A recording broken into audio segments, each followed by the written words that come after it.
Buenas tardes a todos. En nombre de la Bolsa de Valores de Panamá y Central Latinoamericana de Valores, le damos la más cordial bienvenida a la conferencia Mercado de Valores, Resultados y Estrategia.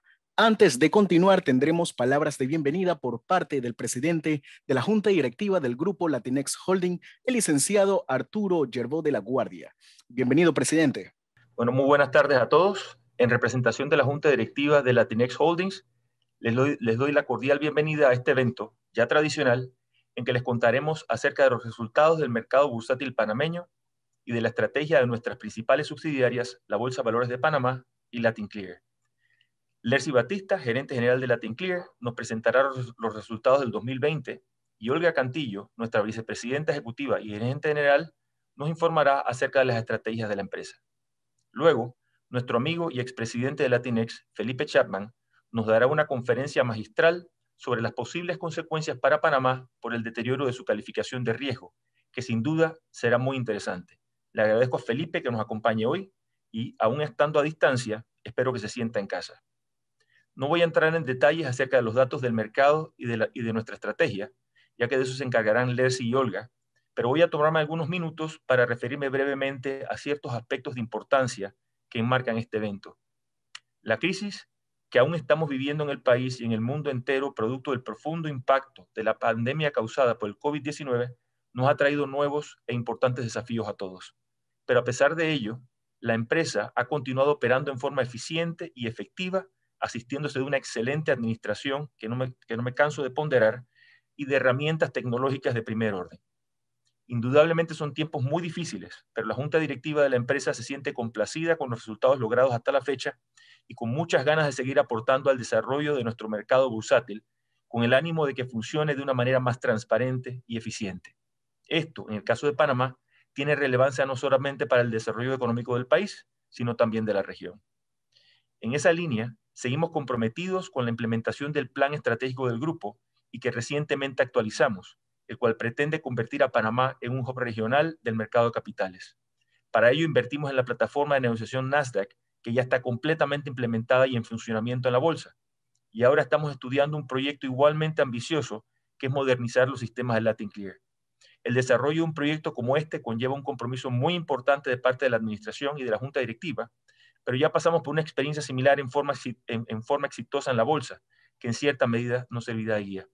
Por otro lado, continuamos con nuestro proyecto de integración de mercados, principalmente con la figura de operador remoto, que actualmente funciona entre las bolsas de Panamá y El Salvador, así como con un modelo de corresponsalía que ya hemos acordado con algunos países y estamos explorando caminos para hallar acuerdos con otros. Seguimos también impulsando lo referente al enlace iLink con Euroclear, que permite que instrumentos emitidos en Panamá y que hayan sido debidamente autorizados por ese operador mundial sean negociados y custodiados a nivel internacional. Actualmente estamos explorando con ellos la manera de abrir el enlace a otros productos, sobre todo en materia de emisiones sociales, verdes y sostenibles, lo cual luce muy prometedor. Y es que también continuamos participando activamente en el desarrollo de las finanzas sostenibles, a través de alianzas con organizaciones como Sustainable Stock Exchange Initiative y Climate Bond Initiative. Cabe agregar que el año pasado llevamos a cabo con éxito, de forma virtual, nuestro foro de inversionistas. La verdad es que toda situación trae oportunidades y ya estamos viendo la manera de apoyarnos en la tecnología para que nuestros futuros foros puedan tener su natural formato presencial, pero a la vez complementarlos con una alternativa virtual completa que nos permita llegarle a muchas más personas, sobre todo en la región. No quisiera extenderme mucho más, pero antes de concluir, deseo tocar un par de temas de índole conceptual que van de la mano con este evento. El primero tiene que ver con el gobierno corporativo. En este sentido, Latinex en su momento tomó la iniciativa, por voluntad propia, de replantear en forma integral su gobierno corporativo con las mejores prácticas del momento. Esto lo hicimos por convicción, pero a la vez para marcar la pauta en el mercado, con la esperanza de que otros actores nos emulen, convenciéndose de que implementar sanas prácticas en esta materia es muy importante para el mercado, pero sobre todo para ellos mismos. El segundo tema es precisamente el evento de hoy. La empresa, en vez de limitarse a enviar información relevante a la Superintendencia del Mercado de Valores y a emitir simples comunicados de prensa, ha optado por hacer, además, una presentación formal y transparente sobre los datos que manejamos del mercado y sobre nuestras estrategias. Ojalá más actores del mercado sigan este ejemplo y se animen a presentarse al público con mayor amplitud y transparencia acerca de sus resultados, del estado actual de la industria en que se desempeñan y hacia dónde van como empresa. Me parece que esto sería muy provechoso para el público inversionista y para la seriedad y el prestigio de nuestro mercado de capitales. Nuevamente, les doy la bienvenida y les agradezco su participación en este evento. Muchas gracias. Muchas gracias, señor Yerbó. Con gusto, hablaremos ahora un poco sobre la dinámica de las preguntas y respuestas durante esta conferencia. Importante, en nuestra herramienta de Zoom mantendrán la herramienta de preguntas y respuestas. En esta podrán ingresar su consulta, duda o sugerencia al momento de la intervención de preguntas y respuestas, dado por nuestros panelistas en este caso. Cabe destacar que el orden de las exposiciones será el siguiente. La primera expositora sería la señora Lercy Batista, gerente general de Central Latinoamericana de Valores, brindando en este caso el tema Resultados 2020. Posterior, tendremos la presentación por parte de la señora Olga Cantillo, vicepresidente y gerente general de la Bolsa de Valores de Panamá, brindando el tema Estrategias del 2021. Tendremos en este caso una primera etapa de preguntas y respuestas moderado por el señor Alex Quesada, gerente del mercado en este caso. Posterior tendremos la presentación magistral de parte del señor Felipe Chapman, socio director de Indesa, quien estará a cargo de la conferencia magistral Posibles consecuencias para Panamá por deterioro de calificación de riesgo. Tendremos una última etapa de preguntas y respuestas a cargo del moderador Alexander Quesada. Ahora, con mucho gusto, damos por inicio la primera etapa de exposiciones a cargo de la señora Lercy Batista. Bienvenida, señora Lercy. Muchas gracias, Marcos. Buenas tardes a todos. Muchas gracias por acompañarnos en esta presentación de resultados y estrategias. Como muy bien indicaron, esta presentación tiene dos componentes. Voy a estar compartiendo la información sobre la primera etapa, que es sobre resultados 2020, y posteriormente Olga Cantillo les compartirá sobre temas de la estrategia. En cuanto a los resultados y analizando qué sucedió en el 2020, me gustaría iniciar con la relación entre el volumen de negociación y el PIB nominal, cifras estimadas por el Ministerio de Economía y Finanzas al cierre del 2020, donde vemos que la relación se ubicó el año pasado en 15.1% y en promedio de los últimos 3 años representa 12%. Esta relación es importante porque refuerza esa importancia entre lo que es poder apoyar en los aspectos económicos a todos los sectores financieros como un eje transversal, y constituye también una fuente de financiamiento para esos emisores en busca de diferentes opciones y esos inversionistas tratando también de diversificarse. En el gráfico de la derecha podemos ver la relación entre la capitalización del mercado en la línea celeste, donde podemos ver que se ubicó en el 2020 en 30.6%. Esto está relacionado con el PIB nominal también, datos estimados, y como podemos ver en los 3 últimos años se ha mantenido, pero se mantuvo principalmente en el 2020, no fue necesariamente por un incremento en market cap. De hecho, el valor de mercado disminuyó 16%, estuvo más relacionado a la disminución del PIB que se tiene estimado. Como la importancia del mercado de capitales también viene por renta fija, de todo el valor de mercado, la renta fija representa el 58%, comparamos también el valor de mercado de la deuda, donde vimos que en el 2020 se ubicó en 41.9%. Y esto obedece también, si bien es cierto, hay una caída de la disminución del PIB, se dieron emisiones importantes en renta fija durante el 2020. Ahora, haciendo un análisis de qué pasó necesariamente los volúmenes en el 2020, vemos que se dio una disminución del 4.7% con el año anterior. El 70% del mercado, del volumen de mercado, estuvo enfocado al mercado primario, el 25% siguiente al mercado secundario y el 5% restante a las recompras. Vale la pena también destacar que en el número de transacciones se dio una disminución, como vemos en la primera barra del gráfico, del 10% al ubicarse en un número de transacciones de 8.620. En cuanto a la composición de los volúmenes de negociación, el 92% fue renta fija y el sector corporativo se ubicó en el 76%. Y los instrumentos que más negociación tuvieron para el año 2020 fueron los bonos corporativos. Ahora, si hacemos un breakdown por tipo de mercado, podemos ver que en el mercado primario la disminución del 17.4% está relacionada principalmente a una disminución que se dio de emisiones del gobierno para el año en comparación con lo que había sido un 2019. Y también vimos cómo emisores existentes que ya tenían pues emisiones y programas en los que podían pues hacer uso, vinieron al mercado en menor ritmo que años anteriores. Sin embargo, vale la pena destacar positivamente que se dieron en el mercado primario otras emisiones de gran importancia, entre ellas una emisión histórica, no solamente por el volumen de negociación más alto, sino por su colocación el mismo día. Me refiero a la emisión de AES Panama Generation Holding por 1.380 millones en su volumen de negociación, cuya liquidación era destino en el mercado internacional. Otras emisiones también importantes a destacar, BAC International Bank, con un volumen colocado de 520 millones, y también ENA Master Trust con 400 millones. También se dieron emisiones en el sector de energía principalmente y de consumo básico en 375 y 275 millones, que fueron principales montos que aportaron también a la parte del mercado primario. En el mercado secundario de compras, como vemos a continuación, hay un incremento en ambos mercados, y este mensaje es realmente importante porque nos indica que pese a un año de pandemia, pese a un año afectado por muchas condiciones, tuvieron la oportunidad de mover, tener mayor dinamismo y de aportar liquidez al mercado, el mercado secundario. Como vemos, representó un incremento del 52% versus el 2019 y también incremento lo que fue en el 2018.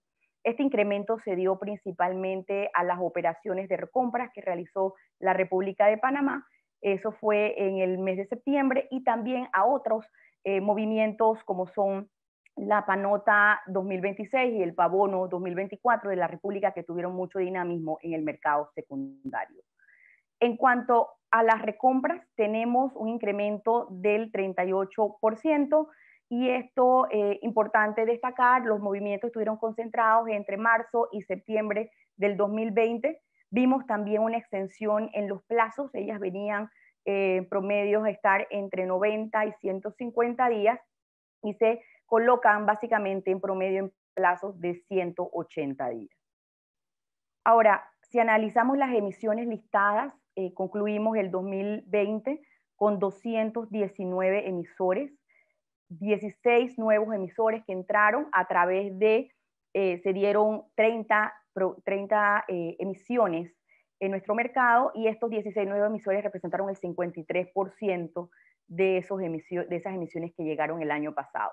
Nos posicionamos así entonces en 139 emisores de renta fija y 80 emisores de renta variable, que tienen disponible más de 1.400 instrumentos en este momento. Como parte de las buenas noticias, completamos el año pasado y cerramos con 3 emisiones en la categoría de ESG o ASG, en aspectos ambientales, sociales y de gobernanza. Ya tenemos el primer bono verde de SIFI, que salió en el 2019, y se sumó en el 2020 Panasolar, un segundo bono verde, al igual que Sustainable Urban Revitalization, con un fondo inmobiliario de inversión, siendo el primero en su categoría sostenible. Para este año, para el mes de enero del 2021, sale Banco Promérica de Costa Rica con el primer bono sostenible en Panamá. En cuanto a emisiones turísticas que pueden acogerse a esos incentivos justamente que habla la ley 122 de incentivos turísticos, se dio un emisor el año pasado que realizó 2 emisiones en esta categoría.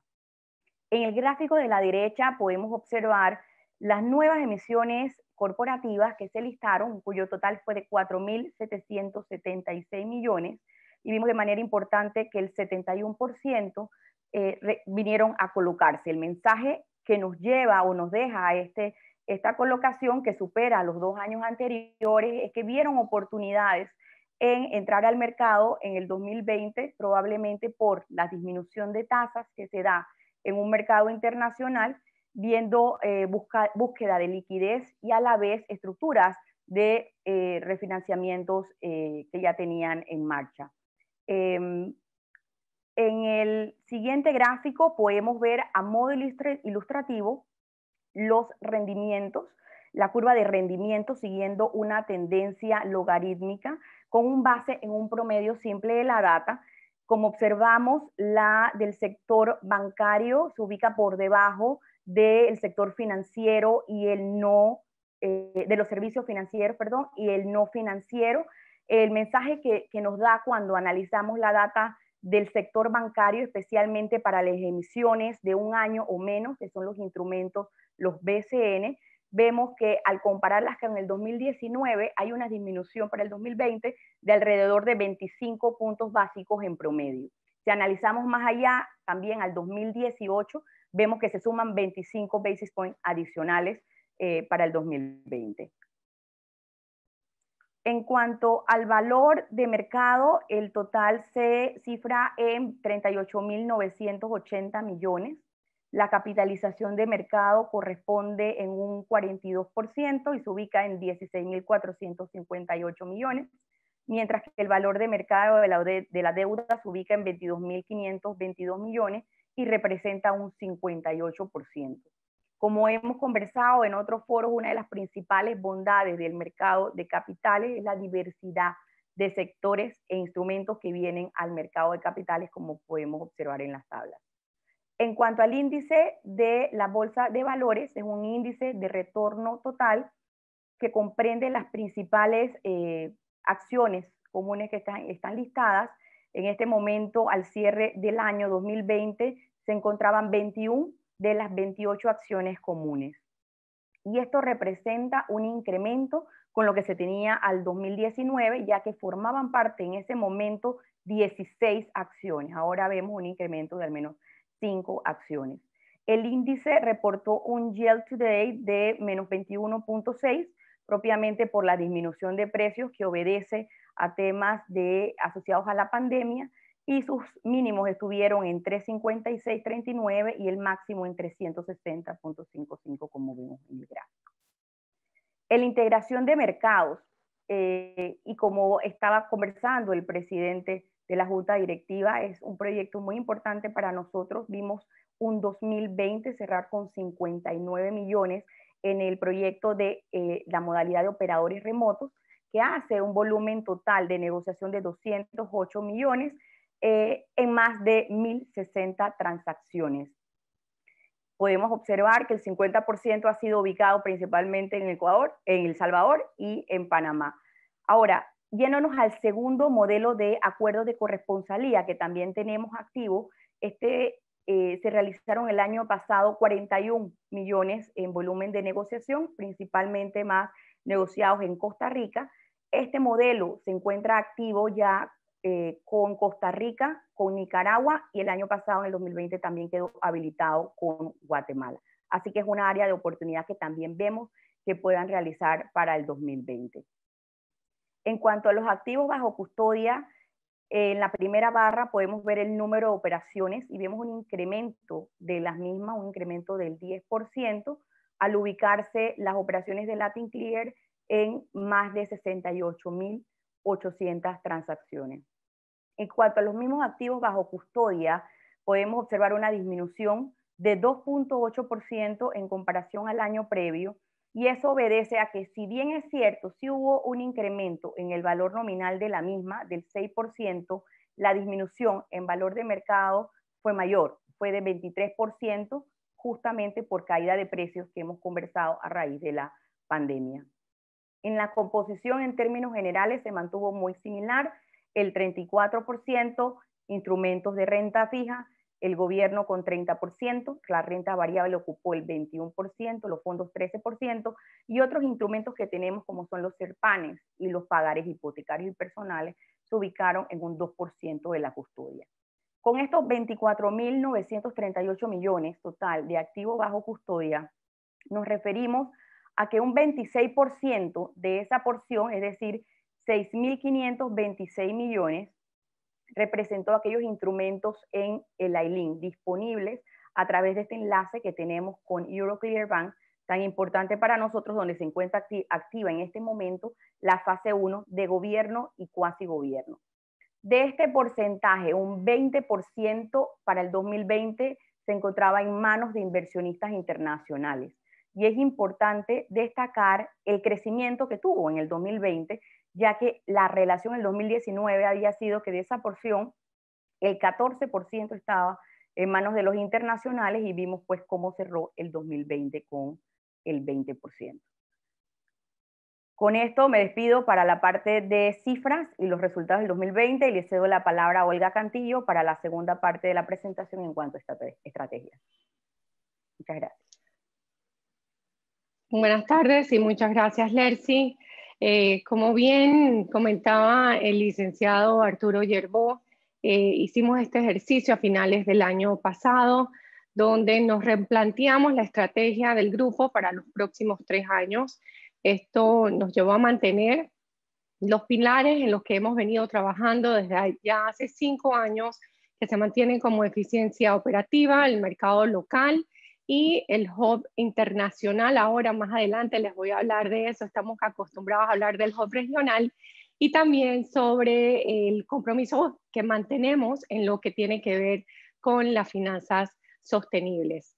En temas propiamente de eficiencia operativa, también lo mencionó el licenciado Yerbó, hemos hecho inversiones muy importantes a nivel de tecnología, no solamente con la incorporación de nuestro nuevo sistema de negociación, que ya no es tan nuevo, pero aún sigue siendo nuevo, de la plataforma de Nasdaq Matching Engine, y todas las mejoras de nuestras plataformas tecnológicas, nuestras infraestructuras, y también lo que es la la seguridad de información y ciberseguridad.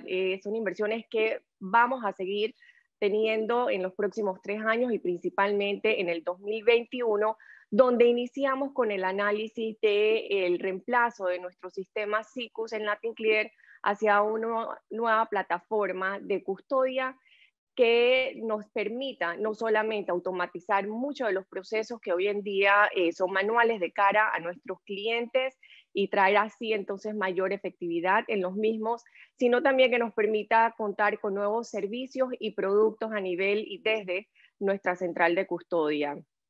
El proyecto lo vamos a trabajar igual como trabajamos el proyecto de Nasdaq, donde hicimos partícipes del mismo desde el levantamiento de requerimientos, análisis de los diferentes proveedores de sistema, como la elección de la misma a nuestros puestos de bolsa y participantes. Por lo que va a ser un proceso no de corto plazo, es un proceso que inicia este año y esperamos culminarlo para inicios del 2023, toda vez que el sistema de custodia es mucho más complejo que el sistema de negociación de cualquier bolsa de valores. Como les mencionaba, los temas de mejoras tecnológicas y de seguridad, el año pasado por temas de la pandemia, decidimos pasar para este año todo lo que tenía que ver con la preparación para certificarnos a nivel tecnológico en ISO 27001, y es algo en lo que hemos retomado para culminar a finales de este año. Y también avanzamos y adelantamos en lo que es transformación digital, no solamente para los procesos internos, tanto de la Bolsa y LatinClear, sino también para los servicios de cara a nuestros participantes, puestos y también emisores, porque deseamos concluir con lo que es a lo interno de la bolsa, lo que en el día de ayer y aquellos que pudieron participar de la presentación de la Superintendencia del Mercado de Valores, donde no solamente hablaron de las bondades, sino de los beneficios de la ventanilla digital para el registro de emisiones, es algo que también nosotros deseamos digitalizar en lo que es el proceso, tanto para la bolsa como para LatinClear, y que confiamos que va a aportar muchísimo en la atracción de emisores, no solamente locales, sino también del extranjero. En cuanto al mercado local, el año pasado no pudimos atender con el Ministerio de Economía y Finanzas lo que era la revisión del programa de creadores de mercado. Esperamos y confiamos que es algo que se pueda atender este año, pero del lado de lo que es las emisiones corporativas, vamos a estar trabajando y contactando con los participantes del mercado para conocer mejor las experiencias que se han tenido en el programa de creadores de mercado, de diferentes acciones a la fecha, para poder reestructurarlo y poder contar con un programa de creadores de mercados corporativos que dé como resultados la liquidez que tanto aspiramos tener para nuestro mercado, entre una de las diferentes iniciativas. También lanzamos hace poco en temas de nuevos productos y servicios lo que es las subastas corporativas. Es algo lo que tenemos que trabajar en seguir promocionando para lo que resta del año. Es una oportunidad y un nuevo servicio que confiamos también pueda ser utilizado por ustedes. Y como les comentamos en nuestra presentación de agosto del año pasado, ya le hicimos entrega a la superintendencia de nuestra propuesta para contar con el producto de repos y tener así una jurisdicción de close-out netting, propuesta que también se llevó a la Superintendencia de Bancos de Panamá. A la fecha estamos a la espera de poder sentarnos en una mesa de trabajo entre las tres partes con los asesores legales externos para poder contar con un marco regulatorio que nos permite contar de esta manera entonces con este producto para nuestro mercado. Y también trabajamos en lo que es las facturas negociables. El año pasado culminamos el análisis inicial de este producto, lo estamos concluyendo este año y de salir todo positivo y poder coordinarlo con la Superintendencia del Mercado de Valores, aspiramos a poder lanzar este producto en el 2021.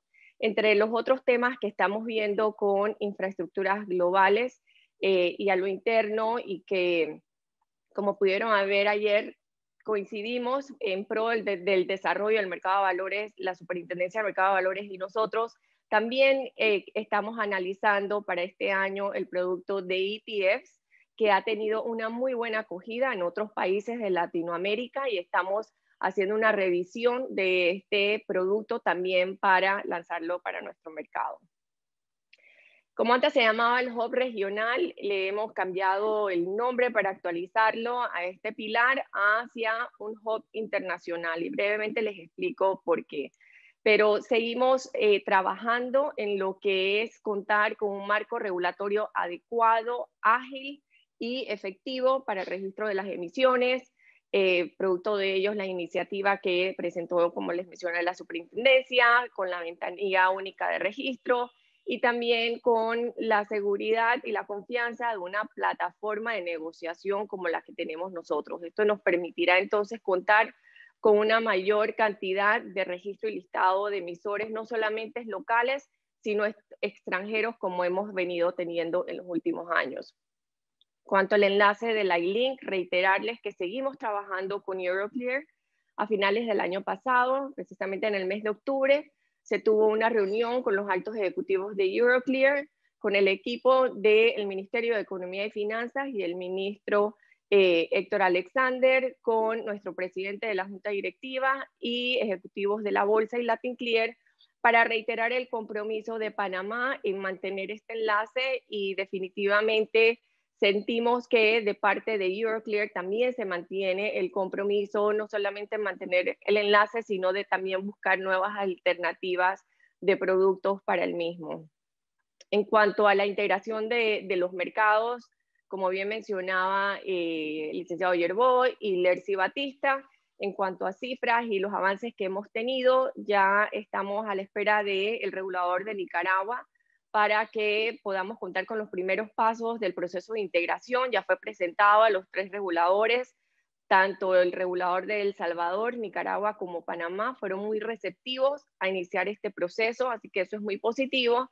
Y también comentarles que ya tuvimos reuniones informales entre las bolsas y las centrales, tanto de República Dominicana como Panamá, por lo que confiamos que también podemos seguir avanzando en la integración de los mercados en este sentido y continuar con las firmas de los contratos de corresponsalía que también permiten las operaciones transfronterizas, pero con un sistema de compensación y liquidación, tanto de los títulos como del lado del efectivo, de una forma muchísimo más segura y efectiva como se ha venido haciendo desde antes. Lo nuevo que vamos a estar trabajando y analizando este año, por ello también hemos hecho el cambio a Hub Internacional, es analizar la posibilidad de contar en la jurisdicción panameña con el listado de emisiones extranjeras, no de registro, pero y tampoco de listado precisamente para salir al mercado negociando desde el mercado panameño, sino para aquellas emisiones internacionales que buscan una jurisdicción legal como la de Nueva York en Estados Unidos, pero listándose en diferentes bolsas como conocemos nosotros, tanto que pueden ser, por nombrarles algunas, una jurisdicción en Singapur o una jurisdicción en Luxemburgo, y queremos explorar la posibilidad de que también podamos ofrecer ese servicio desde Panamá. En los temas propiamente de lo que es finanzas sostenibles, nosotros seguimos trabajando. Aquí pueden ver algunos de los pasos firmes que hemos dado hacia un mercado de capitales sostenibles para poder contar desde Panamá con inversiones responsables e inversiones de impacto. Para ello, y gracias al apoyo del BidInvest y bajo la consultoría de HPL, hemos trabajado desde los últimos meses en la elaboración de unas guías para la divulgación voluntaria bajo los principios ASG, ambientales, sociales y de gobernanza. Para ello se conformó una mesa de trabajo con gremios locales, también con diferentes actores del mercado y también con asociaciones y entidades que generan este tipo de estándares o principios ASG y también de inversión responsable a nivel internacional, y gracias al apoyo de ellos y los consultores estamos trabajando para próximamente en el mes de marzo lanzar las guías ASG para nuestro mercado.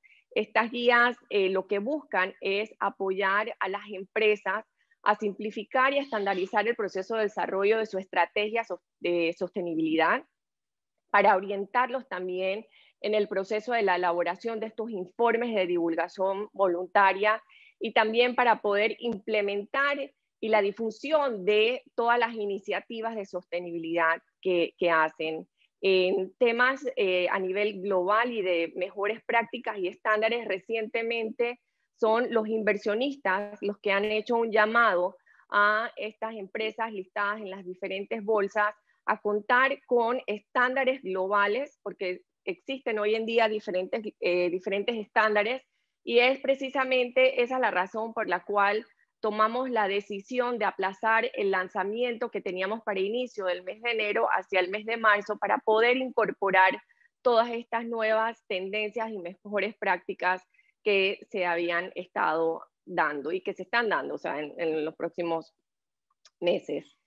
Trabajamos fuertemente este año en continuar con nuestro programa de educación bursátil. Entre los temas que no mencioné está el de revivir el app de la bolsa y poder entonces ponerle ese componente de educación, que es el propósito principal del mismo, aparte de lo que es la información.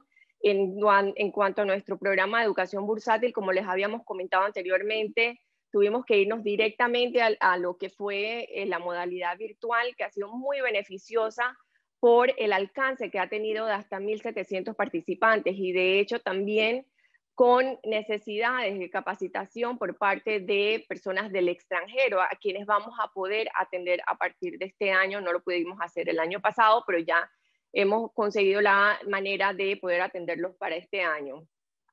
Y adicional a los webinars, diferentes webinars que tuvimos durante el 2020, que aquí van a poder ver los diferentes webinars que hemos tenido, logramos tener un alcance de 4.100 personas en todo el año. Esto también ha mejorado lo que es el alcance en nuestras redes sociales, que tienen el objetivo principal de educar y también de promover todos los principios y dar a conocer todas las iniciativas que estamos trabajando desde la bolsa. No voy a entrar en detalles del tema del foro inversionista porque lo mencionó el licenciado Yerbó. Y en búsqueda de contar con una mayor transparencia en lo que es la divulgación e información al inversionista, a los diferentes actores del mercado, desde el año pasado hemos estado publicando mensualmente lo que hemos denominado el two-pager, que tiene información propiamente de estadísticas tanto de la bolsa, de LatinClear, y por separado también hacemos uno de lo que es la integración de los mercados entre El Salvador y Panamá. Y a nivel trimestral, entonces hacemos un resumen del trimestre con todo lo que son las estadísticas y también la información de las iniciativas en las que estamos trabajando.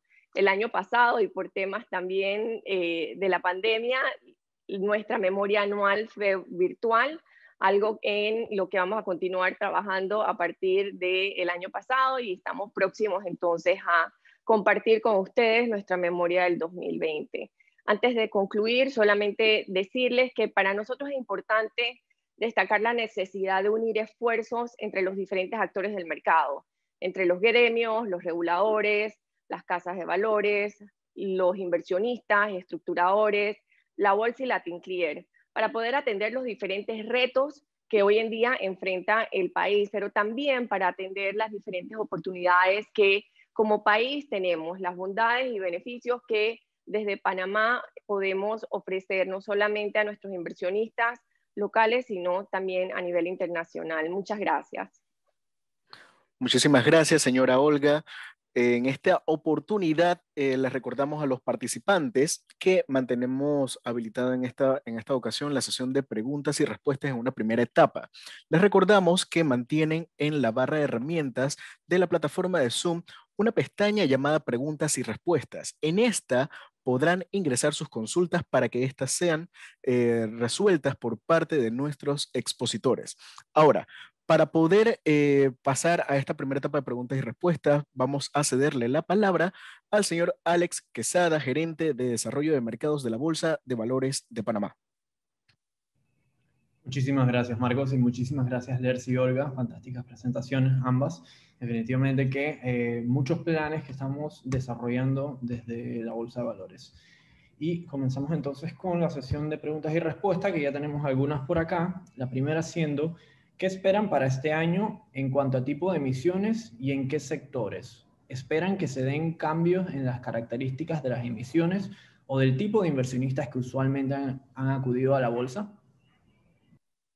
Si me permites, Olga, para responder esa pregunta, nosotros estamos vislumbrando para este año oportunidades, principalmente un entorno de oportunidades para el mercado, reconociendo que vivimos tiempos de constantes cambios y de volatilidad. Si analizamos lo que tenemos en este momento en emisiones en trámite, para responder la pregunta, contamos con 19 emisiones en trámite que suman un total de 680 millones de dólares, un monto potencial para venir al mercado durante el 2020. Y vemos cómo se pueden gestar oportunidades para el sector turismo en cuanto haciendo uso de la ley 122 de incentivos turísticos. El año pasado, como mencionaba en mi intervención, un emisor sacó 2 emisiones de esa categoría y en este momento vemos en proceso de trámite que están 3 emisiones asociadas a incentivos turísticos. Así que pensaría que por temas de incentivos hemos visto también figuras de fideicomiso, figuras de inmobiliarias también gestarse, y diferentes sectores que están convergiendo. En materia de emisores, también tenemos en trámite emisores extranjeros y estamos viendo, así como pues, la emisión del primer bono sostenible que se dio a cabo en enero, pues otros emisores viendo oportunidades en venir a nuestro mercado panameño, a hacer emisiones. Preguntabas también sobre los inversionistas. Pensaría que los inversionistas, se mantiene una diversidad de inversionistas entre los fondos de pensiones, retail, los institucionales, y se añade también lo que son los internacionales a través de lo que hemos estado conversando durante esta presentación sobre la figura de operadores remotos y el modelo de acuerdo de corresponsalía, esa oportunidad que tienen inversionistas internacionales también de ingresar a nuestro mercado para diversificar sus fuentes de financiamiento y de inversiones. Muchas gracias, Lercy. Ya están llegando bastantes preguntas. Muchas gracias a todo el público. La siguiente: ¿por qué la integración está avanzando solo con El Salvador y no con el vecino del norte, Costa Rica, que tiene un mercado más grande que El Salvador? Si me permites, definitivamente que hubiese hecho sentido salir con la integración de los 3 mercados a la vez, porque fueron los 3 mercados los que trabajaron lo que fue la integración inicial cuando se tenía a la asociación bajo el nombre de Bolsen. Desafortunadamente, Costa Rica no ha avanzado en los temas regulatorios como lo hizo El Salvador, porque para poder contar con la integración del mercado, ya que se hace un reconocimiento de la jurisdicción, se hace un reconocimiento de las infraestructuras, tales como las bolsas y las centrales, pero también se hace un reconocimiento propiamente de las emisiones para evitar también el doble listado. Entonces, los convenios que se dan entre el regulador, ambos reguladores, entre las bolsas y entre las centrales, entre los reguladores para todos los temas obviamente regulatorios, entre las bolsas para el reconocimiento no solamente de las emisiones, pero también de los puestos y de los operadores, para que sean considerados como un operador local de la otra jurisdicción, y entre las centrales para poder compensar la parte de los valores y la parte monetaria. Entonces,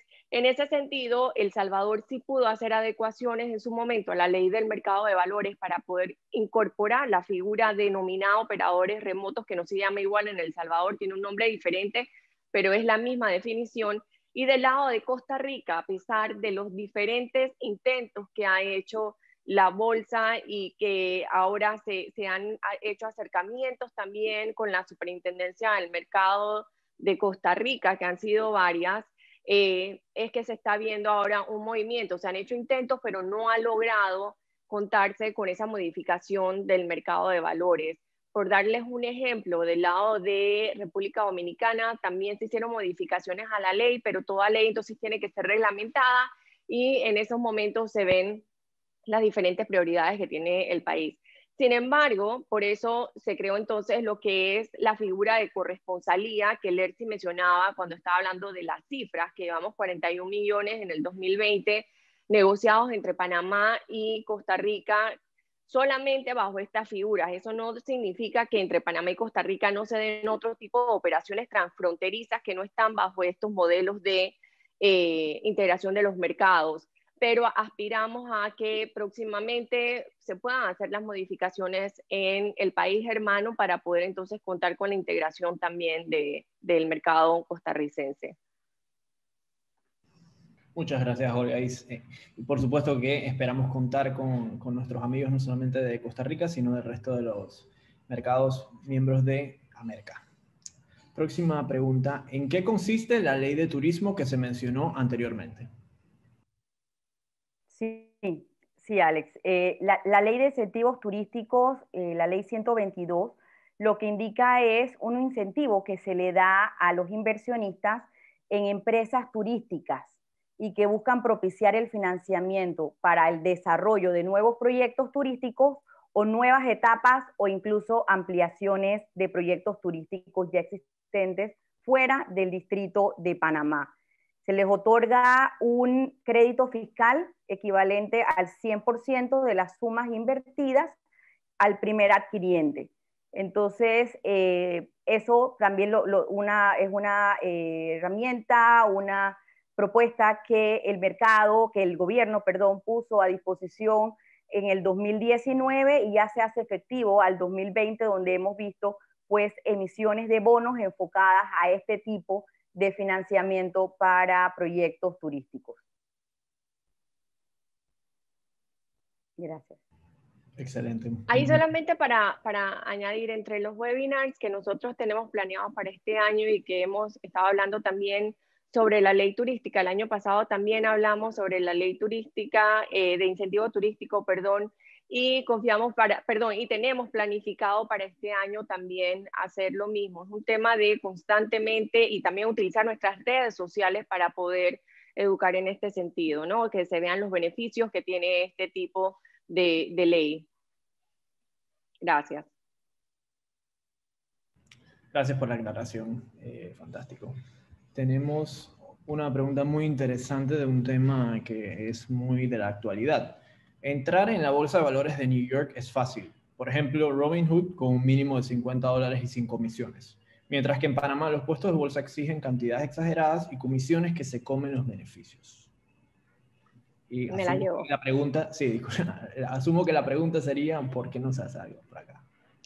Sí, bueno, eso sería definitivamente una aspiración, no solamente poder hacer compras desde una plataforma online, sino también poder, y que es lo que se busca al final y al cabo, poder y lograr democratizar el mercado, donde el inversionista pequeño también tenga acceso al mercado. Es evidente que una cantidad de eventos, entre ellos puedo mencionar lo que está actualmente, se está hablando mucho del tema de las listas, en las diferentes listas en las que Panamá está incluido, ha llevado a que se tomen decisiones de hacer más restrictivo o contar con mayores regulaciones, a pesar de que lo que era el sector financiero, tanto la banca como del lado de valores, por mencionar dos de ellos, contáramos con regulaciones adecuadas y también con el conocimiento e información también de conozca a sus clientes, beneficiarios, etcétera. Sin embargo, también por temas de regulación nos tocó atender esas regulaciones. ¿Eso qué conlleva? Eso conlleva a que para las casas de valores se les haga mucho más costoso poder atender las cuentas de inversión. Hemos hecho algunos intentos en ver lo que son cuentas simplificadas, ver también se ha hecho propuestas, por ejemplo, la superintendencia de poder contar con diferentes tipos de licencias para las casas de valores dependiendo de los servicios, custodia y atención que den, permitiendo de esta manera que se puedan reducir los costos por los diferentes requisitos, ya sean de personal, tecnológicos y regulatorios que se necesiten para atender a sus clientes. En la medida en que nosotros podamos atender eso, y ojalá dependiera solamente de la bolsa, no lo es, tampoco depende únicamente de las casas de valores, es un trabajo en conjunto que se tiene que ver y que es algo que entre los gremios y el regulador y nosotros en el grupo Latinex también tenemos presente, pero no es un tema que se puede atender a corto plazo, pero que aspiramos poder tenerlo para el mercado. Si es algo que se ve y que siempre sale a la mesa y se han dado diferentes alternativas de propuestas para poder atender esta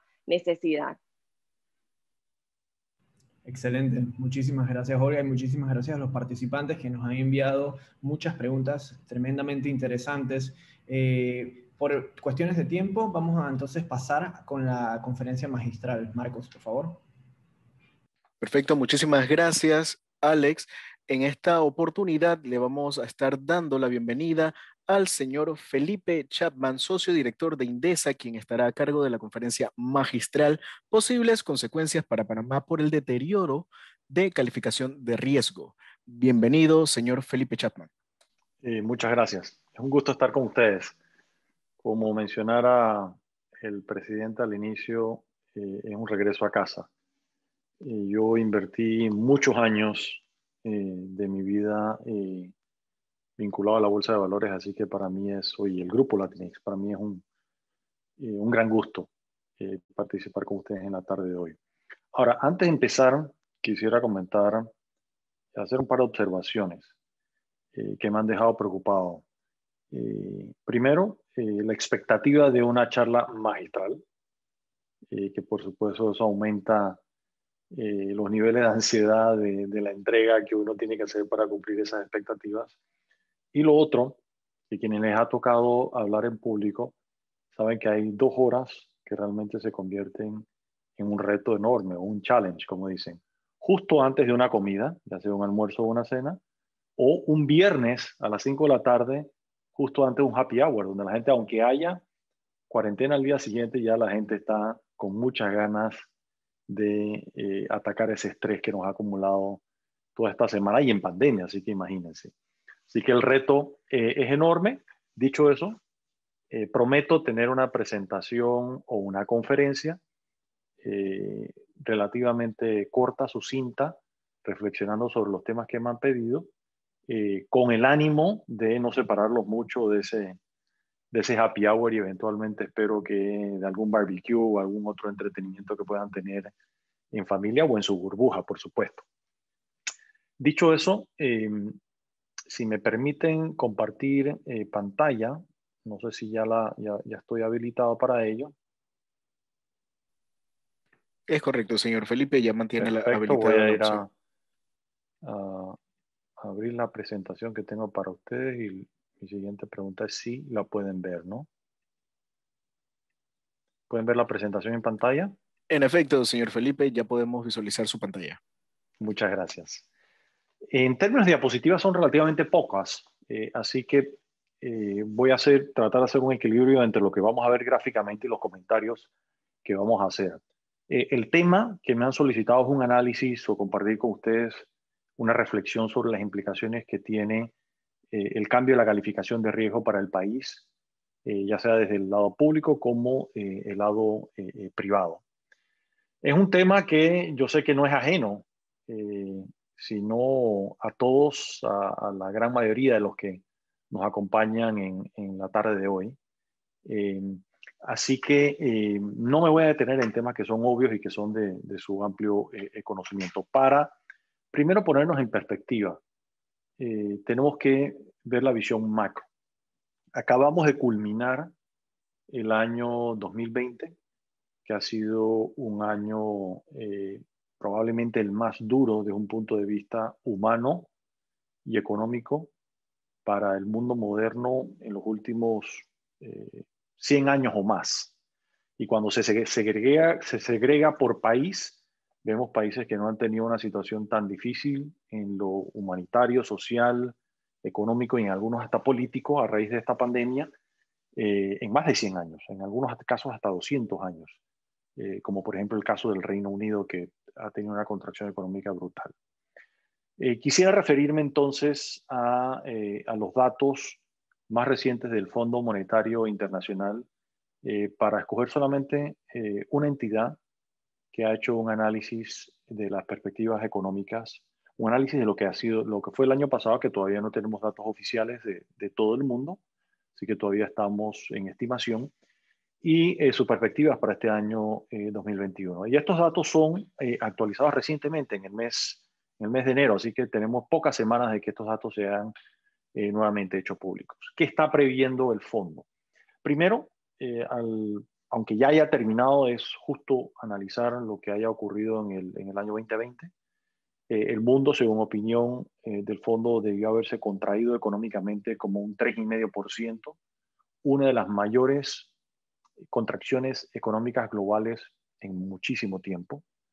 Eso, si lo distribuimos por regiones en términos de avance o desarrollo económico, los que más han sufrido son las economías calificadas como economías avanzadas, con una contracción de casi 5%. En el caso de Panamá, nuestra definición está más como en un punto medio entre medio alto avance o la parte baja del avance, o sea que estamos en ese grupo de los de mayor contracción económica.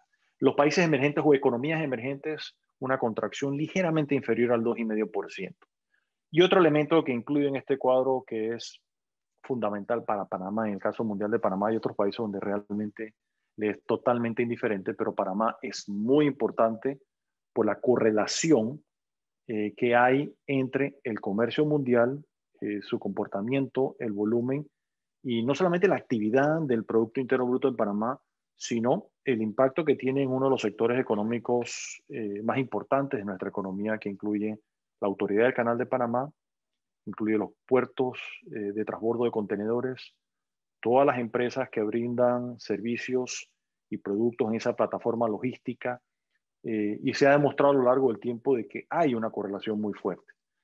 Y este es un dato curioso, porque si bien en el 2020 el fondo está anticipando que hubo una importante contracción de 9,6%, que no veíamos tal contracción desde el año 2008, el comercio mundial en la gran recesión, que por supuesto lo que estamos viendo económicamente hablando ahora supera con creces la gran recesión y más bien nos podemos comparar con la Gran Depresión para algunos países y a nivel global y otras contracciones o recesiones económicas desde que se tienen datos históricos económicos. Lo interesante aquí es una proyección de crecimiento del 8,1% para el 21. En el 20 es la primera vez que yo noto donde esa variable de correlación estadística entre el comercio mundial y el canal empieza a debilitarse. ¿Por qué digo esto? Porque el fondo está anticipando que el año terminó con una contracción de casi 10%. Sin embargo, el Canal de Panamá tuvo un resultado positivo para el año 2020. Uno de los pocos sectores en nuestra economía que tuvo resultados positivos. A pesar de que en el volumen, y ahí sí es consistente con la correlación, por lo menos en términos de números rojos, el volumen sí se contrajo ligeramente, relativamente poco, no es una contracción de 10% ni mucho menos, es como una fracción de eso, entre 1 o 2% si no me falla la memoria. Sin embargo, en términos de los ingresos, que para nosotros es tanto o más importante, se incrementaron, es decir, positivamente. Y ahora, por supuesto, esto tiene una explicación. El cambio del tráfico que ha ocurrido y el impacto tarifario a raíz de la utilización del canal ampliado, que esa mezcla nueva de algoritmos tarifarios pues nos beneficia positivamente, si es que se puede decir, y también por la introducción de un elemento nuevo en el año pasado, a raíz que se da en el verano, o a mediados del verano panameño del año pasado, en la temporada seca, que empieza a introducirse un cargo por la utilización o demanda de agua. Y todos aquí tenemos muy presente que ahora mismo el mayor reto que tiene tanto el Canal de Panamá y no muy lejos, y no sé qué tan conscientes estamos todos, es la población en general, es el agua. Hoy en día el agua realmente se está convirtiendo en un recurso cada vez más crítico para este país, y es la materia prima para el canal, que si bien dirían, hombre, eso representa 6% del valor agregado al Producto Interno Bruto, pero pre-COVID representaba ya 20% de los ingresos del Estado. Post-COVID, por supuesto que va a representar proporcionalmente mucho más, porque los ingresos se han mantenido, las utilidades se han mantenido, la expectativa de transferencia de recursos o beneficios vía dividendos se va a mantener, por supuesto, pero la economía se ha contraído de forma brutal. Si la economía en el año 2019 alcanzó un valor total de aproximadamente 67.000 millones. Ahí Lercy mostró la cifra, 68.000, y no nos enredemos mucho, hablemos 67.000 millones, para ponerlo sencillo. La contracción que nosotros tenemos prevista para este año en Indesa, que ya la van a ver más adelante y algunos de ustedes ya la han oído, eso nos lleva a una cifra sustancialmente menor. Hemos perdido en términos de producción y valor agregado más de 12.000 millones de dólares en un año. Lo cual obviamente si el canal en términos de los beneficios que transfieren se mantienen iguales en el peor de los casos en función de lo que he comentado, y el denominador que es la economía ha disminuido de forma materialmente importante, entonces la cuota de participación o dependencia de esos ingresos es aún mayor, y en eso tomando en consideración que el resto de los ingresos del Estado se han caído de forma dramática, como haber tirado un piano de un 25º piso, un desplome brutal. En algunos casos 30%, en otros rubros más de 30%, 40%, o sea, una caída espectacular. Así que el peso relativo que tiene es fundamental, y por eso lo puse en la parte inferior de este cuadro. Y antes era un tema importante, ahora es ultra importante para no solo el país, sino para nuestras finanzas públicas. En términos del próximo año, el fondo está previendo una recuperación interesante, un rebote material, es decir, de una contracción del 3,5 a 5,5.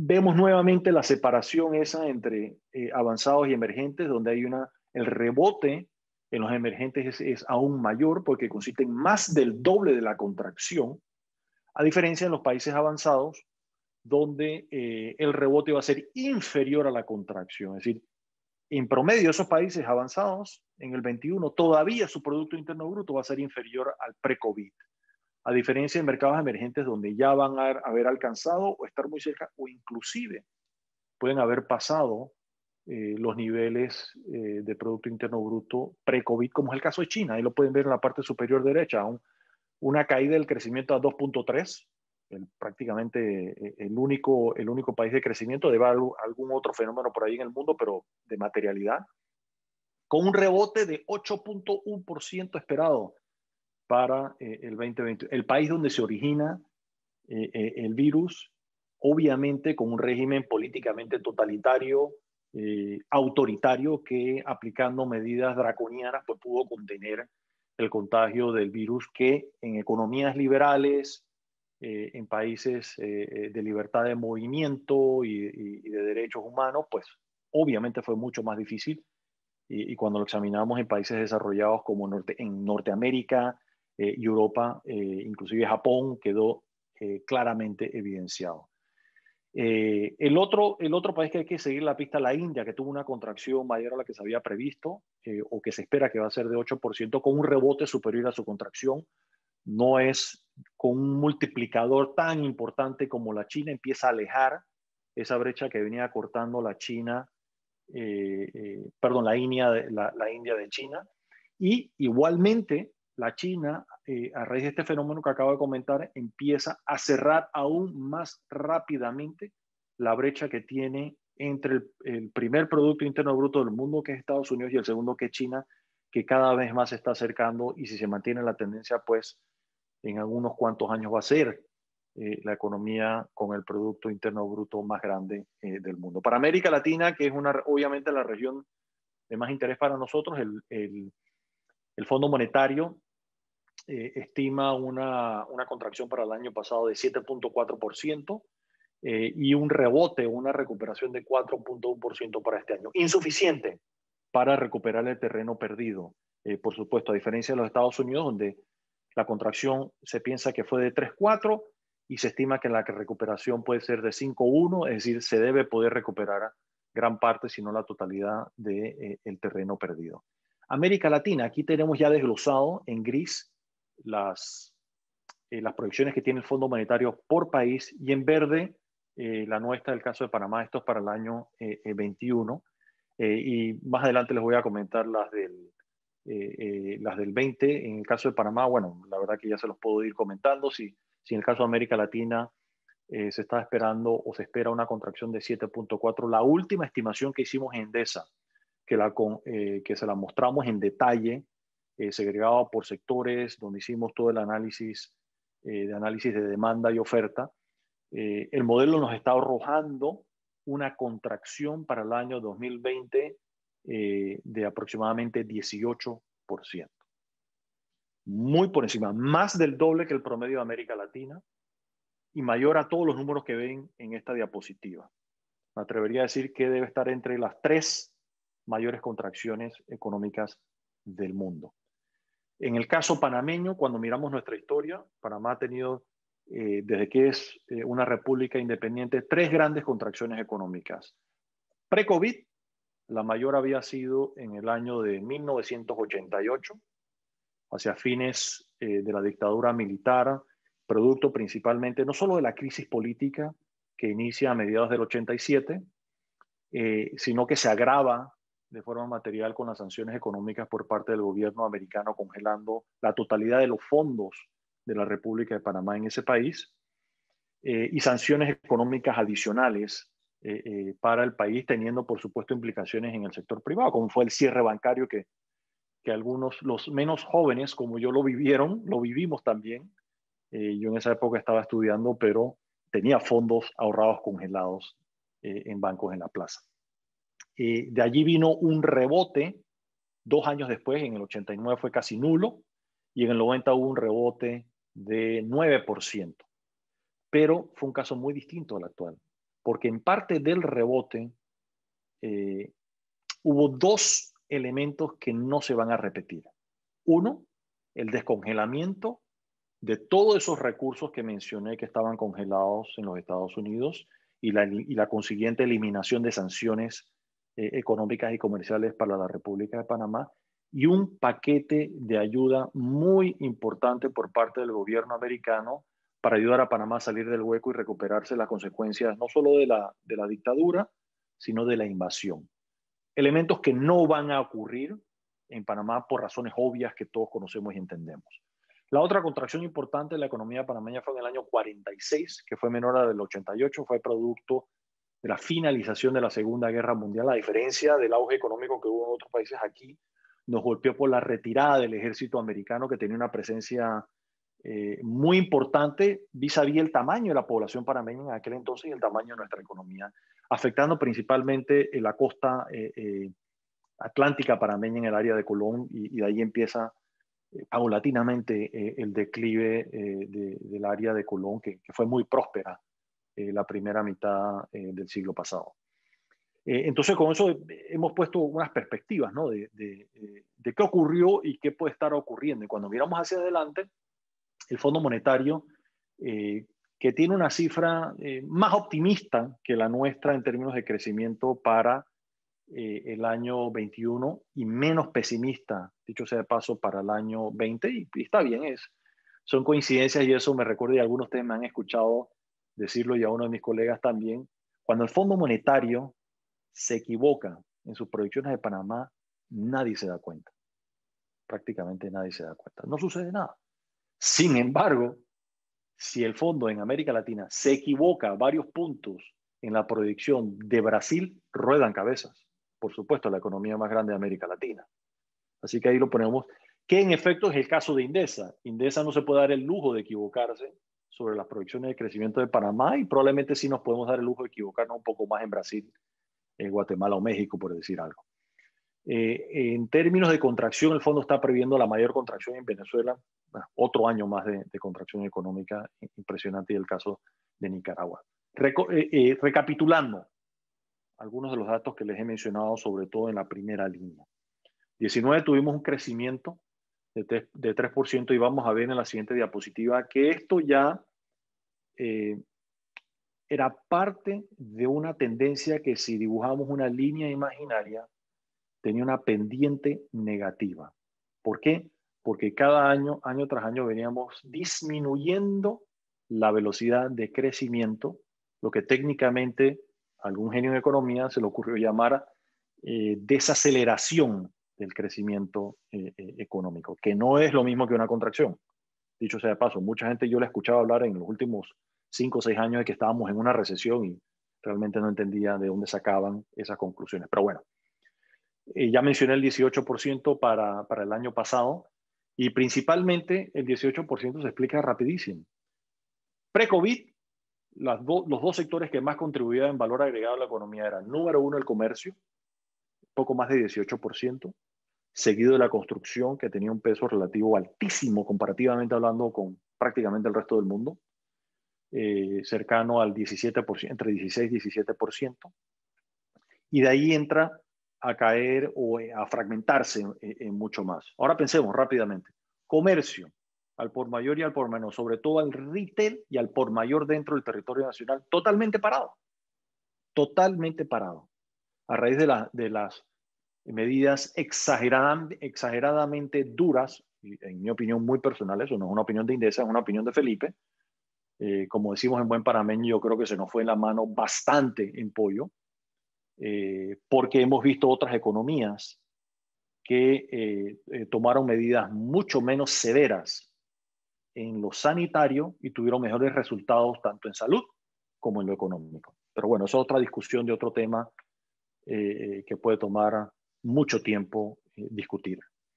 Entonces, imaginemos esos dos sectores parados, la construcción también totalmente parada, tanto la pública como la privada.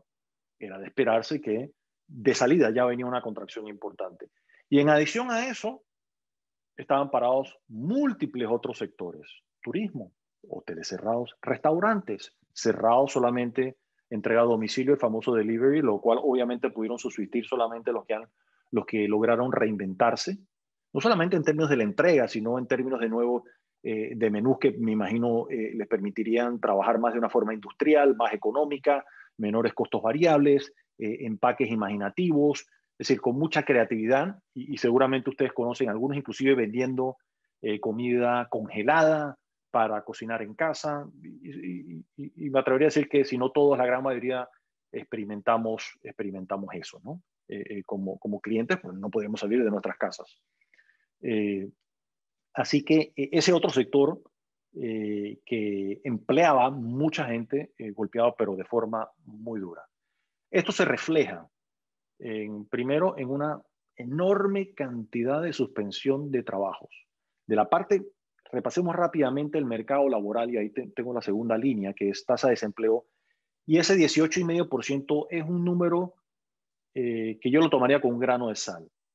Es el número que está estimando la Contraloría a través de la última encuesta de hogares que realizó en octubre del año pasado vía digital, donde se consultaron un poco más de 4,000 personas. Típicamente se hace cara a cara y se encuestan a más de 44,000 personas. Así que la muestra esta es 10% de la tradicional de agosto de cada año. Cuando nosotros corremos los modelos económicos de Indesa, no nos dan distintas cifras dependiendo de las variables que introducimos. Así que el 18 es probable que ocurra así. Hay algunos que piensan que va a ser mayor a 20, otros que no va a pasar de 15. En cualquier forma, en cualquiera de los escenarios, hasta el menos malo o el mejor escenario, estamos hablando de tasas de desempleo de doble dígito. Y ahora bien, ahí yo quisiera pasar a comentar es doble dígito pensando que recuerden que Panamá pre-COVID tenía un mercado laboral del sector informal de 40%. Va a llegar como a 50%. Es decir, de las 2 millones de personas trabajando, digamos como 1 millón de personas asalariadas, de esos casi 300,000 contratos de trabajo suspendidos. O sea que imaginémonos ya el impacto que eso tiene en la cadena multiplicadora económica de consumo y de inversión. Para el próximo año, lapsus mental, para este año, nosotros en Indesa estamos esperando un rebote, una recuperación cercana al 5%, muy lejos del 18, es decir, estábamos en 67,000, perdimos como 12,000 millones en producción el año pasado, eso representa como $3,000 o balboas al año por persona en el país, un montón de dinero. Es decir, pasamos de un poco más cercano a los 17,000 por habitante en producción de valor agregado nacional a unos 14,000. No estoy seguro. Antes estábamos en la posición número 1 en América Latina. Seguramente ya la perdimos. No sé si vamos a quedar de tercero, de cuarto. Ya veremos. No tenemos todos los datos para llegar a esa conclusión todavía. En cualquier forma, estamos previendo una recuperación de casi 5%, que es un rebote que obviamente no va a llevar al 21 al punto de partida, ni al 22, en el mejor de los casos 23 o 24. Ahora, esto descansa bajo unas premisas que es importante que las comente. Uno, que el año, gran parte del año, si no la totalidad, normalización de la actividad económica, es decir, eliminación de los cierres y las cuarentenas, control del contagio o disminución de la tasa de contagio, campaña masiva de vacunación exitosa, de aquí a que finalice el año haber alcanzado inmunidad de rebaño, que para alcanzar eso se requiere aproximadamente 75% de la población, es decir, nos pone alrededor de unos 3 millones de habitantes que tenemos que tener vacunados antes que finalice este año. Que si hacemos la matemática rápida que me han dado algunos científicos, me dicen, hombre, aquí estamos en capacidad de vacunar unas 70,000 personas a la semana, asumiendo que logramos conseguir las vacunas, por supuesto. Si mantenemos ese ritmo con éxito, lograr conseguir las vacunas y mantener ese ritmo de 70,000 a la semana, deberíamos llegar a los 3 millones antes que finalice el año. La tasa de desempleo va a mantenerse en doble dígito por mucho tiempo. No es algo nada nuevo para Panamá. En Panamá lo tuvimos en doble dígito hasta el año 2001. Toda la década del 90 en doble dígito. Inflación bastante contenida, aunque ya vemos el petróleo empezando a aumentar, que es el principal factor que mueve la inflación, el principal factor externo que mueve la inflación en Panamá. Y el otro tema al cual hay que prestarle mucho cuidado, que es muy delicado, es la situación fiscal, las finanzas públicas. Para el año pasado nosotros anticipamos un enorme déficit fiscal, el más alto que, por lo menos que yo recuerdo haber visto en mi carrera profesional, muchísimo tiempo, cercano al 10%, lo cual, ante un desplome de los impuestos que recauda el Estado, ha sido financiado en su totalidad, esa falta de recursos en su totalidad con deuda, mayoritariamente bonos globales en los mercados internacionales, que ha incrementado el monto nominal de la deuda de forma importante, en más de 10,000 millones o 9,000 y tantos millones, con una contracción del PIB en 12,000, es decir, numerador y denominador uno agrandándose y el otro achicándose, la vela se quema por los dos lados, lo cual nos lleva a aumentar ese coeficiente de endeudamiento que es deuda dividido entre PIB en más de 20 puntos porcentuales. Lo cual, entonces, y hago todo este contexto para empezar a entender por qué nos bajan la calificación de riesgo. Y creo yo que la calificación de riesgo, y vi que en la lista hay algunos de ese campo, primero se preguntarán, ¿Panamá tiene la disposición y el compromiso de cumplir con sus compromisos? Sí, yo creo que todos estamos bastante claros que sí. Panamá puede perder capacidad de cumplir con esas obligaciones a pesar de que lo quiera hacer. La respuesta racional es sí. La respuesta racional es sí, en la medida en que no tengamos una hoja de ruta clara para salir del hueco en que nos ha dejado la pandemia, acelerar el ritmo de crecimiento, recuperar el ingreso de los recursos públicos que no tengan que depender de la deuda y de los recursos del canal, y que eso eventualmente nos permita ir reduciendo el saldo que tiene la cuenta fiscal, cerrando esa brecha de déficit e idealmente eventualmente llegar a un saldo primario superavitario o positivo. ¿Es lograble? Sí, por supuesto que lo es. Así que yo lo veo no como algo catastrófico, sino lo veo como un aldabonazo, un campanazo donde nos están diciendo, ojo, si no tienes un plan que te va a llevar este y el siguiente gobierno, es decir, que van a aplicar a lo largo de esta década de los 20, entonces pueden poner en peligro su calificación de riesgo aún más, elevando los costos financieros. ¿Y por qué es tan delicado tener niveles de deuda del 68, 71 y déficit de este tamaño? Por el costo financiero. Y ahora miremos el costo financiero que esto puede tener, no solamente para el sector público, sino para el sector privado. Todos esos emisores que utilizan la Bolsa de Valores de Panamá, los bancos que representan la tajada más importante en el mercado de capitales y la tajada más importante en el mercado financiero panameño. Aquí les doy, por ejemplo, una diapositiva y van a tener esta presentación y la van a poder examinar en detalle, donde a raíz de una herramienta que nosotros en Indesa lanzamos el año pasado que nos permite hacer un análisis muy profundo y detallado de los cambios de las tasas de interés, en particular en el mercado hipotecario, donde vemos cada 48 horas cómo se van moviendo las tasas efectivas y reales producto de compraventa que se registran contra préstamos, loan to value, tasas de interés, nacionalidad, ubicación, en fin, una abundancia de datos que nos permite llegar a muchísimas conclusiones producto de ese análisis a través de esta herramienta que ya han contratado un puñado importante de bancos en el país y que están viendo algunos otros analistas para su propio provecho. Lo que vemos aquí, fíjense la línea punteada que es la tasa de referencia que publica la Superintendencia de Bancos. En la línea roja es lo que refleja nuestra investigación del mercado a través de esta herramienta de Business Intelligence, Market Edge le llamamos, que analiza el mercado inmobiliario e hipotecario.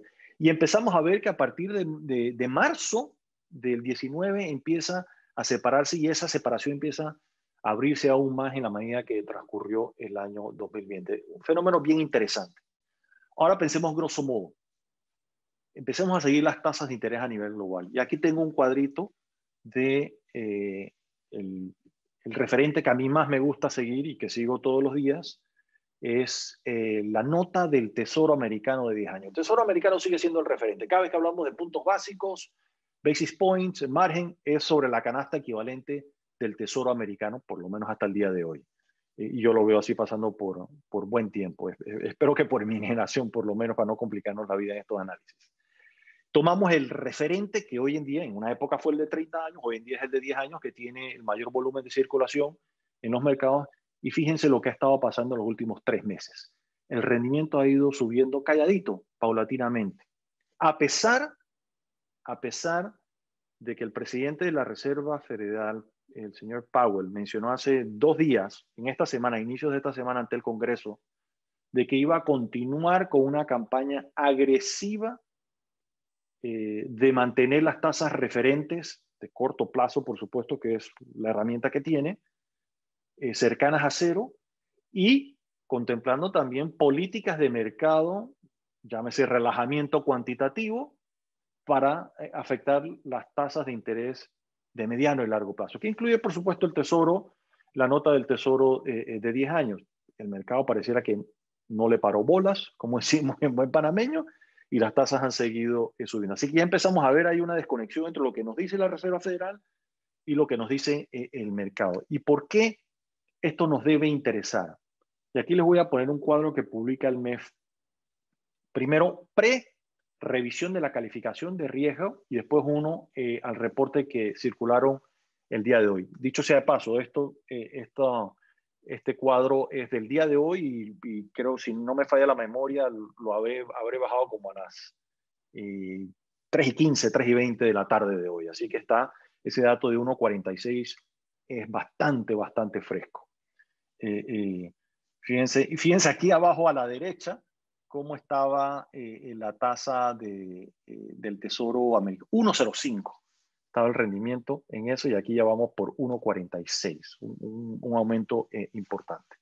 Varios temas aquí que vale la pena mencionar. Del lado izquierdo están la deuda emitida en los mercados internacionales. En la parte inferior de ese cuadro están las notas emitidas registradas a través de la Bolsa de Valores, montos muy importantes que sumados nos llevan a los 30 y tantos mil millones de dólares.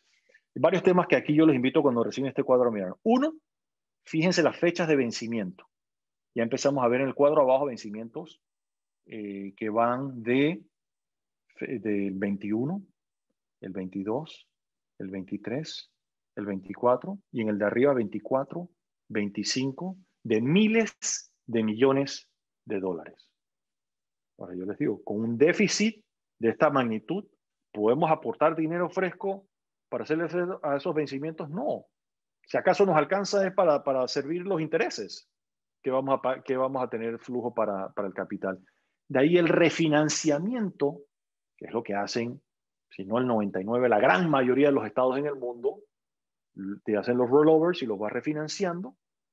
Necesitamos no solamente apertura de mercado, disposición de mercados, concurrencia de mercado, de forma tal que el dinero que necesitamos conseguimos el monto y en términos y condiciones atractivos.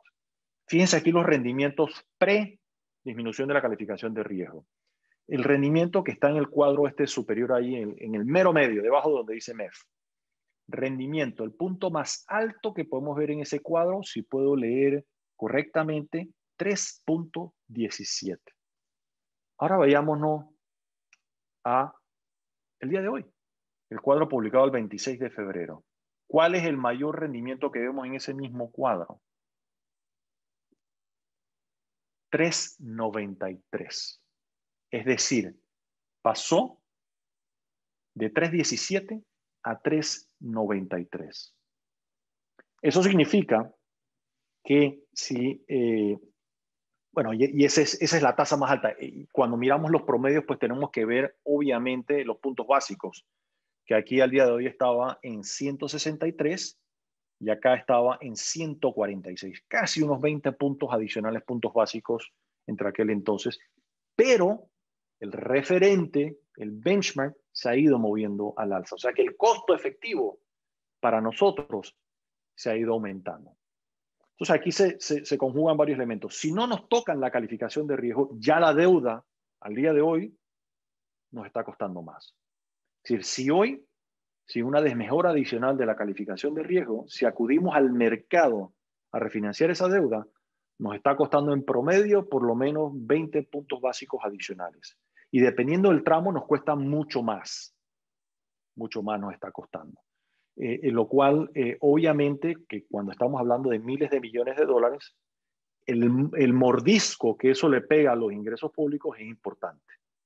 O sea que de ahí la importancia que tiene el costo financiero, que primeramente se refleja en el sector público e inmediatamente en el sector privado. Ya lo estamos viendo en el sector cuasi público, ya lo estamos viendo en el sector privado. Ahora bien, ¿qué pasa si caemos por debajo de ese peldaño de calificación de grado de inversión? No solamente el costo va a aumentar aún más para refinanciar tanto lo público como lo privado, sino que el tamaño del universo de concurrentes se nos va a achicar. No sé cuánto, yo nada más sé que se nos va a achicar de una manera que se va a notar. ¿Por qué? Porque hay un inmenso número de inversionistas institucionales allá afuera en el mundo que tienen entre sus políticas de inversión, ergo requisitos, solo poder invertir en emisores o emisiones que gocen de calificación de riesgo de grado de inversión. ¿Quiénes son esos? Seguramente ustedes conocen muchísimos. El Fondo de Pensiones de Maestros de la provincia de Quebec, en Canadá. La aseguradora XYZ de Japón y Corea. El otro inversionista de Noruega. No solamente son los inversionistas americanos que típicamente pensamos, no, es un universo. ¿Y qué ocurre? Al checarse ese universo y haber menos concurrentes, es lo mismo que ocurre en nuestro mercado. Si hacemos una subasta y se presentan 2 personas, los precios no se van a comportar igual si se presentan 100 personas a subastar y a competir por ese instrumento. Igualito nos va a pasar acá. Por ende, el costo de financiamiento se incrementa nuevamente, no solamente por la calificación, sino por la concurrencia y el tamaño del mercado, la cantidad de inversores que pueden concurrir y participar en el mercado. Así que de ahí la importancia que tengamos esa hoja de ruta muy clara para salir adelante. Y esto voy a hacer una analogía que puede sonar fea, pero creo yo que es muy simple. Es decir, cuando uno va a la guerra, y lo han escuchado antes, un general, y creo lo dijo Eisenhower, no sé si lo dijo también en su momento Churchill, pero varios guerreros exitosos decían, no solamente cuando se entra a la guerra hay que tener el mejor plan posible, es decir, cuando entramos a la guerra de la pandemia, que sí se justificaba incrementar la deuda para no cerrar el Estado, ojo, dicho sea de paso, pero igual o más importante es el plan para salir de la guerra y para administrar la paz. En este caso es para salir de la guerra de la pandemia y la recuperación económica. Tanto o más importante que el plan de haber ingresado, levantado esa deuda, es decir, cómo la vamos a manejar, cómo la vamos a reasignar, cómo vamos a asegurarnos de que vamos a lograr ir achicando el Estado sin los traumas que eso conlleva en términos del Producto Interno Bruto. Y con esto, pues espero no haberlos aburrido mucho, no alejarlos demasiado del happy hour del viernes en la tarde. Yo sé que no es nada magistral, pero espero haberles dado algunos elementos para pensar un poco más y, como dice en inglés, food for thought. Muchas gracias. Y las preguntas que tengan, con mucho gusto, haré mi mejor esfuerzo en atenderlas. Muchísimas gracias, señor Chapman, por tan excelente conferencia magistral dada en esta tarde de hoy. Importante, le mencionamos, o bueno, le recalcamos nuevamente a los participantes del evento que pueden ingresar su consulta, duda o sugerencia a través de la herramienta de preguntas y respuestas de su plataforma de Zoom en esta tarde. Ahora, sin más, vamos a pasarle la palabra a nuestro moderador para la última etapa de preguntas y respuestas, el señor Alexander Quesada, gerente de Desarrollo de Mercados de la Bolsa de Valores de Panamá. Muchas gracias, Marcos. Y muchas gracias, señor Chapman. Fantástica conferencia. Me quedo con su última reflexión acerca del plan de salida de la guerra. Me encantó y lo usaré también. Tenemos muchas preguntas muy interesantes. Comenzamos con: ¿considera que las calificaciones internacionales sobre Panamá pueden impactar las calificaciones de deuda del mercado doméstico? Por supuesto, sí. Ya, yo creo que eso ya ocurrió. Ya ha ocurrido. Si bien no son las calificaciones domésticas, que no las he seguido al detalle como las internacionales, pero las internacionales nos movieron la calificación de la autoridad del canal, creo que de los corredores, el aeropuerto, de varios bancos, de los bancos más importantes de la plaza, Banco General, Global, Banismo, Grupo Aval. Es decir, la respuesta corta es sí. Y eventualmente se va a reflejar eso Y el inversionista, diría yo que el inversionista institucional de tamaño y de algún grado de sofisticación se lleva más por la calificación internacional que por la local. Excelente, muchas gracias. Próxima pregunta. ¿Cómo se explican los altos niveles de liquidez en la banca panameña que se reflejan en las bajas tasas de interés pasivo que están pagando, al menos en los principales bancos de la plaza? Buenísima la pregunta. Y la respuesta, una sola palabra que se llama moratoria. Sencillito. Y ustedes recordarán que cuando se empezó a anunciar la moratoria, yo fui uno de los arriesgados, atrevidos que se tiró sin paracaídas públicamente a criticar la moratoria, y todos saben la cantidad de insultos que me dieron en redes, en televisión, en la asamblea, por supuesto, en el periodo de incidencias, las cosas lindas que me dijeron. Pero una de las cosas que el mensaje que traté de mandar era,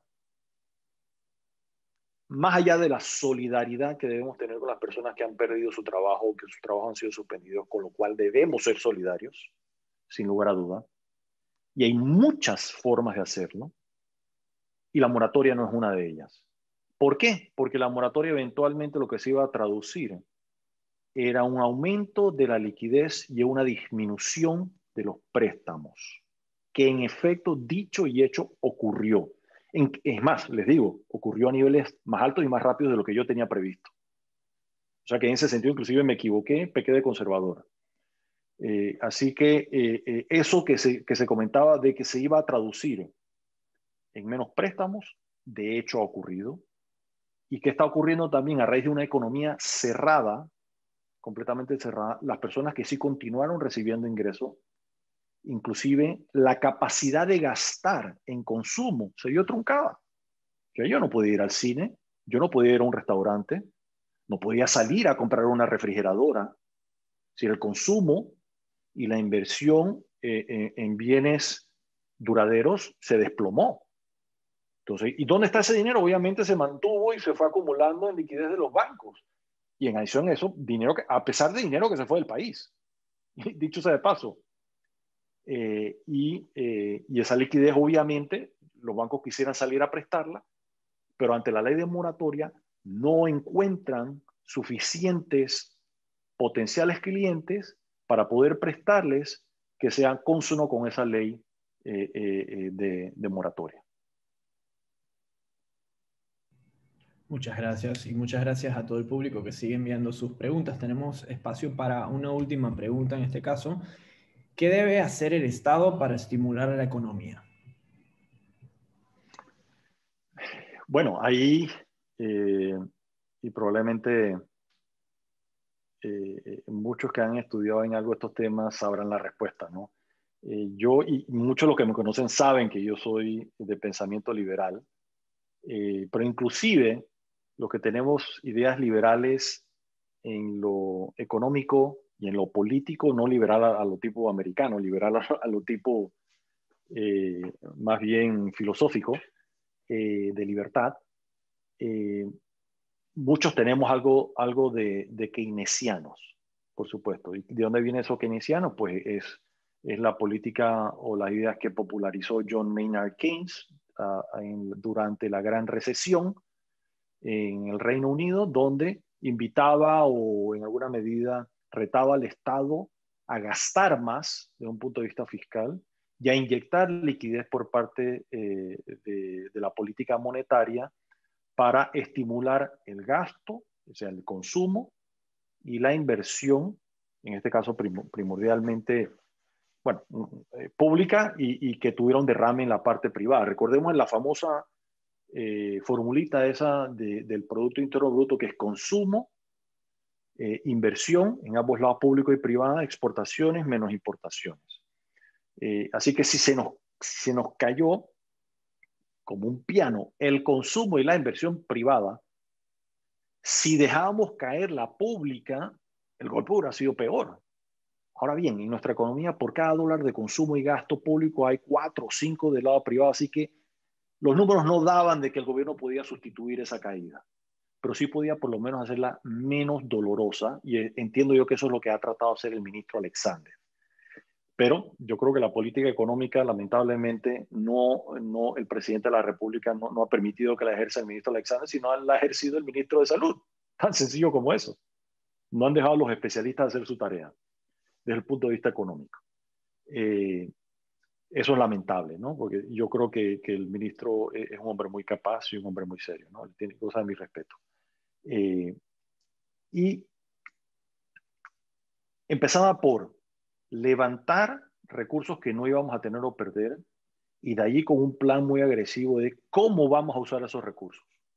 Que nuestra recomendación, y la hicimos pública también, era, primeramente, usar esos recursos para dos cosas. Uno, apoyar a todo el que había perdido su ingreso, sobre todo el que estaba en la parte más vulnerable de la pirámide poblacional, ingresos básicos para alimentarse y consumir lo básico, y para pelear contra la pandemia. Más que cerrar la economía, tener suficiente infraestructura, tener suficientes especialistas, suficientes técnicos, suficientes mascarillas, suficientes ventiladores, para poder mantener la economía andando sin el riesgo de colapsar.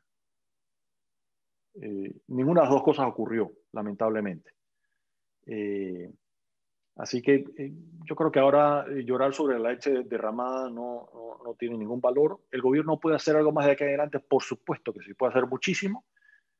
A corto plazo yo creo que puede hacer medidas propias de estímulo a través del gasto y la inversión pública, racionalizando el uso de los recursos insuficientes o escasos, es decir, eliminando lo superfluo, lo que no hace sentido en esta crisis, y reasignándolo donde sí es necesario tenerlo, y políticas públicas y reformas que no hacemos de los años 90, empezando, por ejemplo, aprovechar para hacer reformas fiscales, no solamente los impuestos, sino cómo el gobierno los gasta y los asigna, hacer algo de flexibilización laboral, como se ha probado el caso de éxito en Panamá Pacífico, que funciona, simplificación del sistema tributario, es decir, muchas cosas que podemos hacer.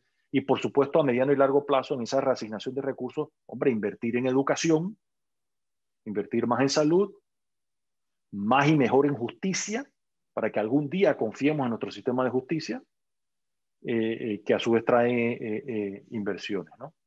Y Alexander, digo, no quiero interrumpir el happy hour, pero yo con gusto atiendo si tienen más preguntas y hay algunos que no se tengan que ir, ¿no? Sin duda alguna. Muchas gracias. Bueno, muy completa la conferencia, señor Chapman. Yo creo que el interés del público es evidente, ya que las preguntas sin duda que siguen llegando. Sin embargo, lamentablemente nos quedamos sin tiempo en estos momentos, así que agradecerle muchísimo a usted y paso la palabra a Marcos. Con gusto. Muchísimas gracias, Alex. Muchísimas gracias al señor Felipe Chapman por esta intervención en este caso, ¿verdad? Bueno, sin más, estamos muy agradecidos en representación de la Bolsa de Valores de Panamá por ustedes haber participado en conjunto con nosotros en esta conferencia que principalmente preparamos para el público en general. Ahora, principalmente agradecemos a todos por su participación, especialmente a nuestros panelistas, entre ellos Arturo Gervot, de La Guardia, Lercy Batista, Olga Cantillo por su intervención, y un agradecimiento muy especial al señor Chapman por la conferencia magistral realizada en esta conferencia.